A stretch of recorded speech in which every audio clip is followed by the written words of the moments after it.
حضور نے فرمایا تمہیں ایک ایسا عمل نہ بتا دوں جس میں بدن بھی نہیں تھکتا اور ہے بھی بڑا آسان؟ اللہ اکبر! فرمایا وہ عمل کون سا ہے؟ الصمت و حسن الخلق، خاموشی اور اچھے اخلاق۔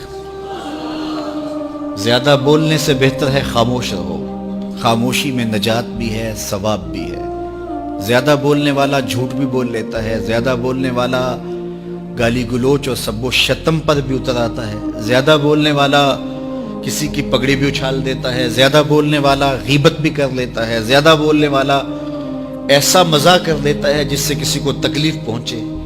زیادہ بولنے والے سے بہت ساری غلطیاں ہو جاتی ہیں، جو تھوڑا بولے اس سے غلطیاں کم ہوتی ہیں، چونکہ انسان کے زیادہ گناہ جو ہے وہ اس کی زبان کی وجہ سے ہوتے ہیں۔ ایک روایت میں آتا ہے جب صبح ہوتی ہے سارے اعضائے بدنیاں زبان کے آگے ہاتھ جوڑتے ہیں، بی بی تو چپ رہنا، کیونکہ بولتی تو ہے اور مصیبت سارے اعضائے بدنیاں کو سہنا پڑتی ہے۔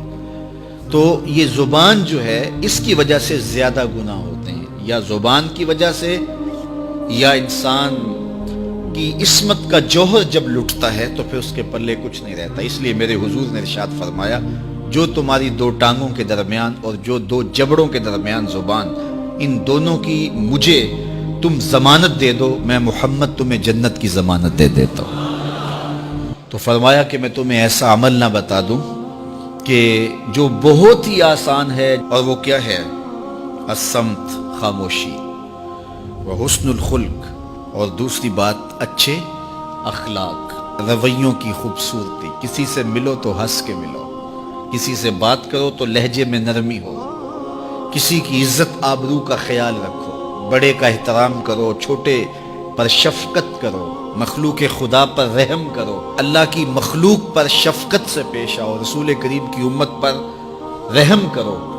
تو یہ ایسا عمل ہے جس پر کوئی مول بھی نہیں لگتا، قیمت بھی نہیں لگتی، بدن بھی نہیں تھکتا، لیکن نامہ اعمال نیکیوں سے بھر جاتا ہے۔ قیامت کے دن نامہ اعمال پر سب سے وزنی جو عمل ہوگا وہ حسن خلق ہوگا۔ حضور نے فرمایا کہ بیہودگی اور فحش کلام کرنا، یہ سب کچھ جو ہے تو فرمایا یہ اسلام میں سے نہیں ہے، اور بہترین اسلام وہ ہے جس میں خلق اچھے ہو۔ حضور نے ارشاد فرمایا کہ جو حسن خلق ہے یہ گناہوں کو اس طرح مٹا دیتا ہے جس طرح جو مصفہ پانی ہوتا ہے، اچھا پانی ہوتا ہے، وہ بدن سے میل کچیل اتار دیتا ہے، اور جو برے اخلاق ہیں وہ عمل کو اس طرح فاسد اور ضائع کر دیتے ہیں جس طرح شہد کے اندر سرکہ ڈال دیا جائے تو شہد صحیح نہیں رہتا۔ تو عمل اچھے ہیں لیکن بدخلقی ان اعمال کی بربادی کا سبب اور ذریعہ بن جاتی ہے۔